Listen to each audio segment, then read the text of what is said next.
Cara mendapatkan keuntungan tambahan dalam negosiasi.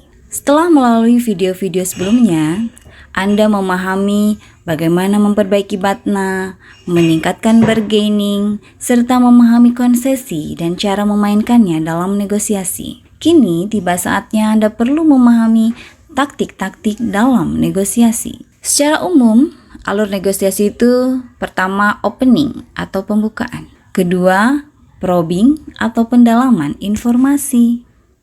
Langkah kedua ini Anda perlu melatih kemampuan Anda dalam menyusun pertanyaan. Anda bisa menggunakan pertanyaan terbuka atau pertanyaan tertutup. Pertanyaan terbuka merupakan pertanyaan yang memungkinkan mitra negosiasi memberikan jawaban yang luas.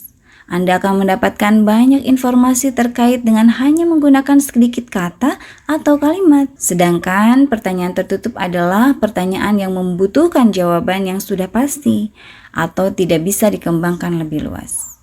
Misalnya, pertanyaan dengan jawaban ya atau tidak, keterangan waktu dan tempat, jumlah, dan jawaban-jawaban semacamnya. Penggunaannya pun tergantung pada kebutuhan. Jika Anda membutuhkan pengembangan atas sebuah informasi, Anda bisa menggunakan pertanyaan terbuka. Namun, jika Anda ingin mengkonfirmasi suatu informasi yang Anda dapatkan sebelumnya, Anda bisa menggunakan pertanyaan tertutup.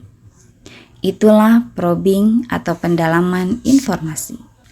Langkah ketiga adalah handling objektif atau menangani komplain dari mitra negosiasi. Misalnya, mitra Anda menyampaikan keberatan atas objek negosiasi yang tidak sesuai dengan informasi awal. Anda harus menanganinya. Bisa dengan minta maaf atas kesalahan informasi atau kesalahan barang, atau Anda bisa mengalihkan perhatian dengan menjelaskan keunggulan dari sisi lain atas objek negosiasi tersebut. Sehingga mitra negosiasi menerima objek negosiasi dan melanjutkan proses negosiasi. Sehingga keberatan tersebut pun tidak memberikan pengaruh negatif terhadap posisi bargaining Anda. Langkah keempat, use tactics atau menggunakan taktik dalam negosiasi. Taktik-taktik dalam negosiasi banyak dapat kita temui dalam proses negosiasi sehari-hari. Misalnya saat Anda pergi ke pasar tradisional, Anda bertemu dengan seorang pedagang yang banyak bicara menyampaikan informasi tentang barang dagangannya. Atau Anda melihat seorang pedagang yang sedang menawar jualan seorang petani dengan langsung mengambil hasil kebun atau pertaniannya dan menyerahkan uangnya.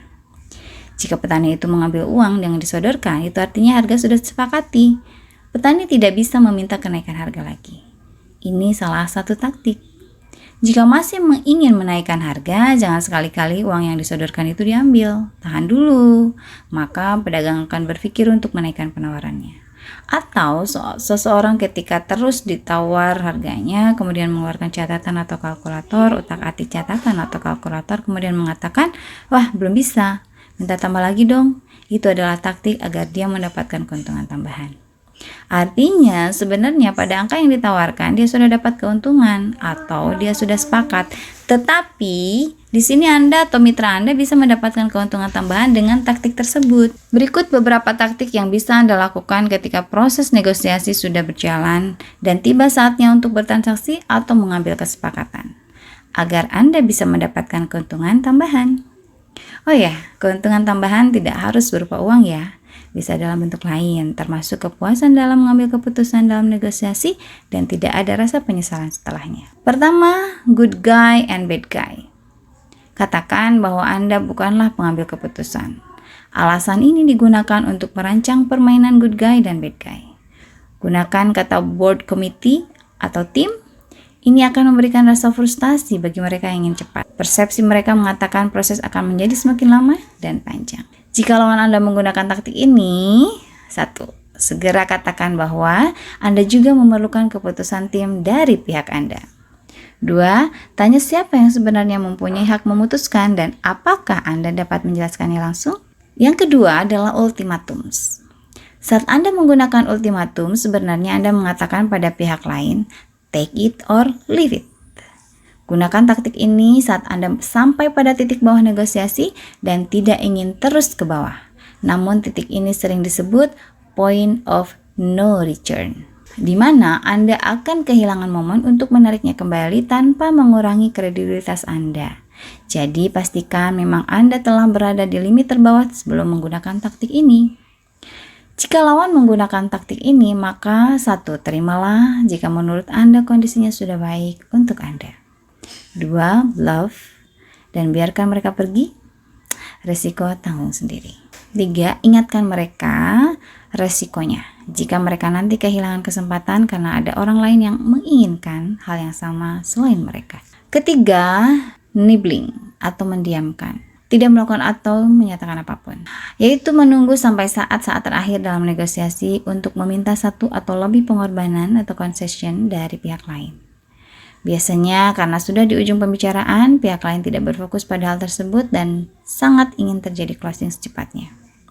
Jika lawan menggunakan taktik ini, maka 1. Katakan pada mereka Anda tidak memiliki authority untuk memberikannya. 2. Ancam mereka untuk mengulangi negosiasi dari awal. Dan 3. Mulai untuk nibbling juga pada mereka. Dan masih ada beberapa taktik yang bisa Anda gunakan sampai proses negosiasi mencapai kesepakatan dan closing. Ikuti video penjelasan selanjutnya. Terima kasih.